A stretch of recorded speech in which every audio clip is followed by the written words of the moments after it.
क्योंकि देखो आज के 35 वर्ष पहले मोबाइल की सृष्टि नहीं थी। आज आप मोबाइल के बिना रह नहीं सकते। समझ रहे ना, कलयुग का फांस देखो कितना बड़ा। आज के 35 वर्ष पहले मोबाइल नहीं था और सब आराम से जी रहे थे, सब काम चल रहा था। अब हर एक के पास मोबाइल है, बच्चे से लेकर जवान तक, रिक्शा वाले से लेकर के सबके पास है। अब मोबाइल एक जीवन का अंग बन गया है। कलयुग का कैसा प्रभाव कि हम हर समय बहिर्मुख बने रहे। अब आगे पता नहीं और कौन सा हाल आएगा कि हम भजन कर पाएंगे कि नहीं कर पाएंगे। बहुत खतरनाक है।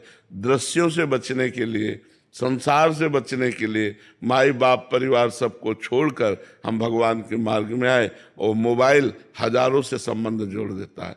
अब वो नंबर है, अब हमें जरूरत है, कोई समस्या आई तो हमें भगवान से बात करनी चाहिए, लेकिन हम भगवान को भूल गए।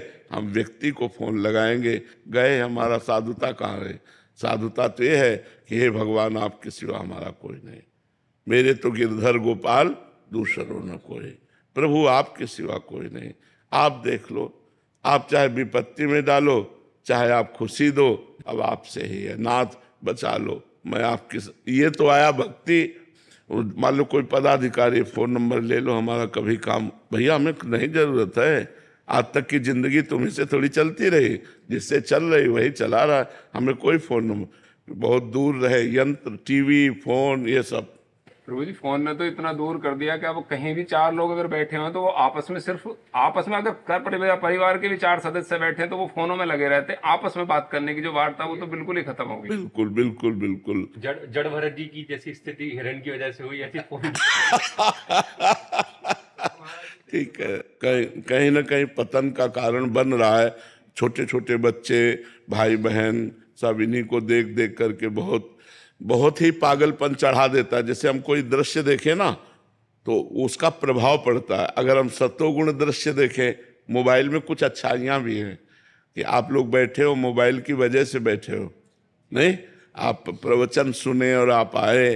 किसी संकट में हो तो आप किसी को अपनी परिस्थिति बता सकते हो, फोन के द्वारा बुला सकते हो। मान लो संसारिकता में एक दूसरे के संबंध में बड़ा महत्व रखता है, लेकिन अगर इसका सही प्रयोग किया जाए तो, गलत अगर प्रयोग किया गया तो बहुत हानिकारक है।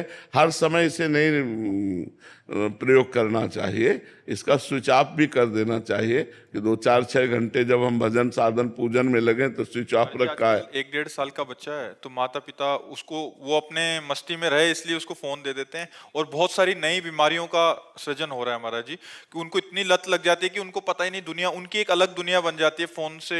एक वो उसी का संरचना करते रहते हैं अपने माइंड में, और फिर बहुत आगे चल के हाँ, विनाश का कारण बन छोटे छोटे बच्चे गलत मार्ग में चले जाते हैं। बिल्कुल छोटे बच्चे बिना मोबाइल को देख, वो एक आंख मोबाइल पे होगी, वो एक ऐसे चल रहा है बस ऐसे करके। हाँ, तो सब चिंतन बिगड़ गया, सब बाहरी चिंतन आ गया, बाहरी चिंतन। इसीलिए कह रहे हैं कि अभी तो भजन का करना थोड़ा सा, पता नहीं आगे और कौन सी सृष्टि हो जाए। भजन देखो माहौल बदलता जा रहा है ना। हमें लगता है 30-35 वर्ष ही पहले की बात है, गर्लफ्रेंड बॉयफ्रेंड नहीं था, लिव इन रिलेशन नहीं था। देखो नई नई चीजें आ गई ना विषय सेवन के लिए। आगे पता नहीं और कौन सा ऐसा प्राविधान आ जाए जिसमें पशुता बढ़ जाए, मनुष्यता ही ना रहे, पशुता ही बढ़ जाए। कैसे भजन होगा? भजन और भोग एक साथ नहीं होते। महाराज जी, सिंगल फैमिली में थोड़ी परेशानी आ जाती है। जैसे मिसेज है और फोन, बच्चे, एक छोटी बच्ची है, उसको दिखाने के लिए फोन देख मजबूरी पड़ जाती है। फिर अकेले मैं अपनी ड्यूटी पे चला जाता हूँ। लेकिन 35 साल पहले की वो क्या था, बच्चे नहीं थे क्या? ज्वाइंट फैमिली हुआ कर? नहीं भाई, ऐसा नहीं कि 35 साल सब ज्वाइंट फैमिली, लोग देश विदेश भी जाते थे, लोग कार्य भी कर, ऐसा थोड़ी कि 35 साल से ही कार्य का विकास हुआ है, ऐसा नहीं है। पहले भी था। तो धायमा रखी जाती थी। अगर आप बहुत बिजी हो, पति पत्नी दोनों नौकरी में हो, तो धायमा रखी जाती थी जो बच्चे की सेवा सुरक्षा व्यवस्था करती थी, और अपनी अपनी ड्यूटी से आकर अपने परिवार का प्यार भरा जो व्यवहार है वो करके ऐसे चलते थे। मोबाइल जरूरी थोड़ी, छोटे छोटे बच्चों को वो मोबाइल संस्कार उनका बिगाड़ देते हैं। अब देखो कौन बच्चा अपने माता पिता के पैर छूता है?